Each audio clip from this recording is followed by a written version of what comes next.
Hai semuanya, bagaimana kabarnya hari ini? Sudah siap belajar fisika bersama Kak Samsi? Oke, siap. Mari kita membahas materi mengenai pengukuran berulang dan ketidakpastian pengukuran. Oke, ini ada yang bertanya. Kalau mencari percepatan gravitasi bumi melalui pengukuran berulang, apakah bisa, Kak? Oke, bisa ya teman-teman. Tapi sebelum itu kita bahas dulu teori terkait dengan pengukuran dan ketidakpastian pengukuran. Pengukuran merupakan suatu proses membandingkan suatu besaran dengan besaran lain yang sejenis dan dipakai sebagai satuan, di mana jenis-jenis pengukuran itu ada 4. Yang pertama, pengukuran langsung. Yang kedua, pengukuran tidak langsung. Yang ketiga, pengukuran tunggal. Dan yang keempat adalah pengukuran berulang. Nah, pada pembelajaran hari ini kita fokuskan ke 2 pengukuran saja ya, yaitu di pengukuran tunggal dan pengukuran berulang. Oke. Lalu bagaimana sih hasil pengukuran dari pengukuran tunggal dan pengukuran berulang? Untuk pengukuran tunggal dirumuskan sebagai X sama dengan X0 plus minus delta X, di mana X0 merupakan hasil pembacaan skala tunggal dan delta X merupakan ketidakpastian hasil pengukurannya. Kemudian kalau untuk pengukuran berulang disebutkan sebagai X sama dengan X bar plus minus delta X, di mana X bar merupakan nilai rata-rata pembacaan alat dan delta X merupakan ketidakpastian hasil pengukuran. Oke. Nah, mengapa sih Kak kok muncul nilai ketidakpastian dalam pengukuran? Oke, jadi hasil pengukuran itu hanya memiliki nilai pendekatan terbaik, yaitu bukan nilai sesungguhnya ya, dikarenakan keterbatasan alat ukur atau peralat dalam pengukurannya. Oke, jadi kalau untuk nilai ketidakpastian pengukuran tunggal itu nanti nilai delta X-nya itu sama dengan setengah kali NST atau nilai skala terkecil. Jika untuk ketidakpastian pengukuran berulang itu nanti terkait dengan simpangan baku atau standar deviasi dirumuskan dengan delta X sama dengan 1/n akar n sigma X1 kuadrat dikurangi X1 kuadrat dibagi n min 1. Oke. Dan n itu merupakan banyaknya pengukuran yang dilakukan. Selanjutnya kita akan mengetahui cara melakukan pengukuran berulang. Oke. Jadi seperti yang tadi disebutkan bahwa ada X sama dengan X bar plus minus delta X. X bar itu merupakan rata-rata ya, jadi nanti jika sudah tahu kita mendapatkan berapa kali nilai-nilai atau besaran-besaran yang sudah diukur, nanti kita cari rata-ratanya terlebih dahulu. Kemudian jika sudah, kita lanjutkan mencari ketidakpastian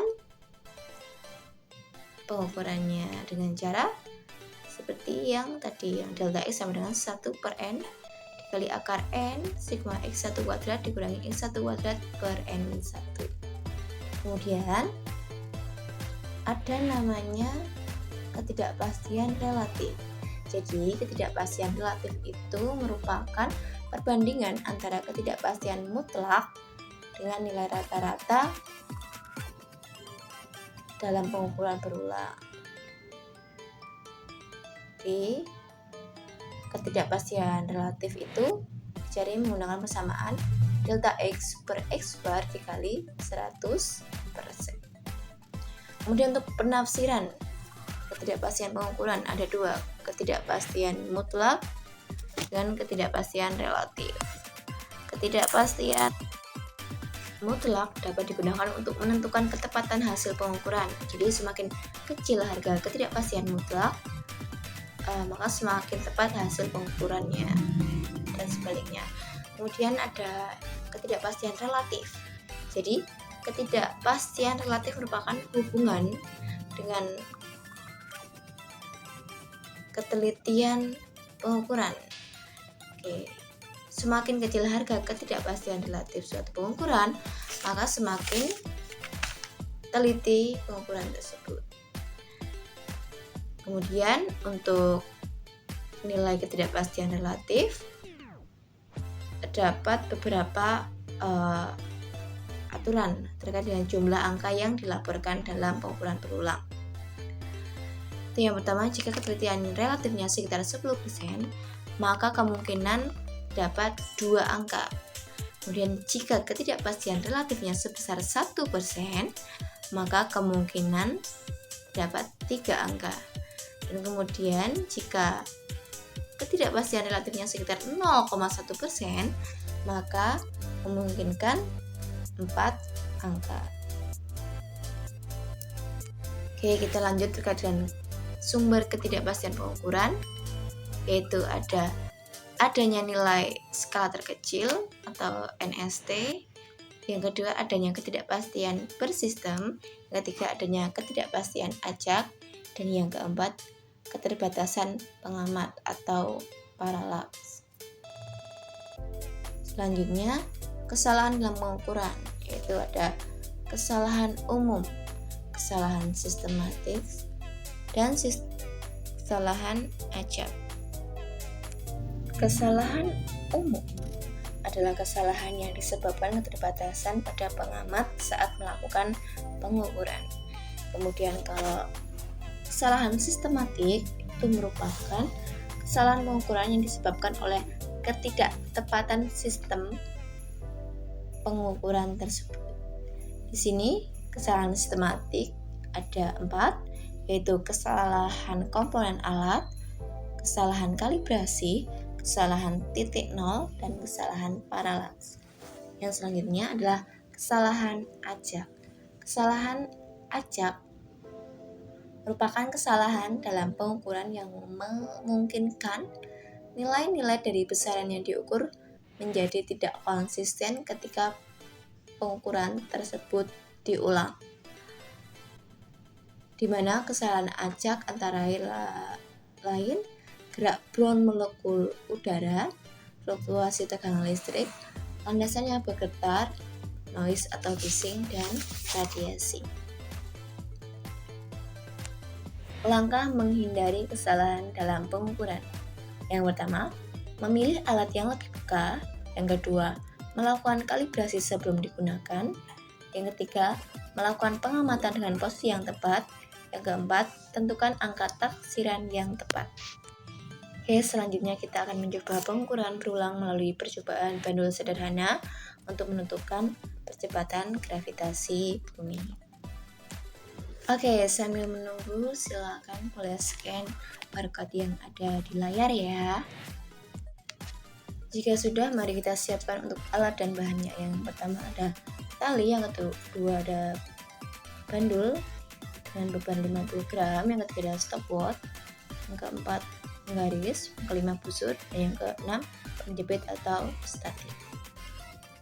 Kemudian untuk langkah kerjanya yaitu pasangkan alat seperti pada sketsa gambar dengan panjang tali awal itu sebesar 20 cm.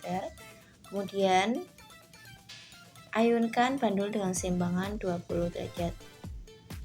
Selanjutnya, catat waktu menggunakan stopwatch untuk 10 kali gerakan bolak-balik dari posisi C, A, B, A, C.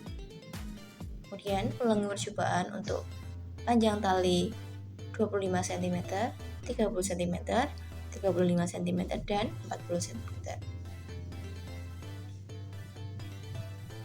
Ini merupakan ilustrasi untuk percobaannya.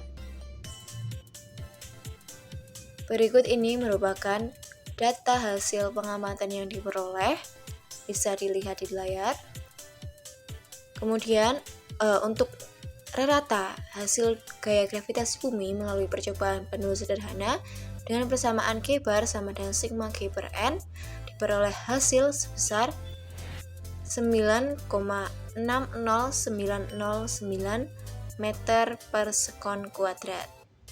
Kemudian yang selanjutnya, untuk nilai ketidakpastian dari delta G dengan bersamaan 1/n akar n sigma G kuadrat min sigma G kuadrat per n min 1 diperoleh hasil sebesar 0,3738656349. Kemudian untuk nilai ketidakpastian relatif dengan bersamaan delta G per G kali 100% diperoleh hasil 3,85468%. Di sini terdapat 3 angka penting.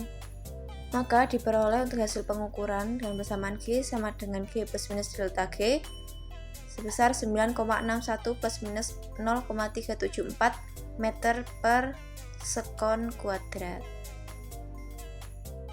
Oke, untuk menambah pengetahuan kalian, mari kita mengerjakan latihan soal. Di sini ada 3 soal, silakan dikerjakan.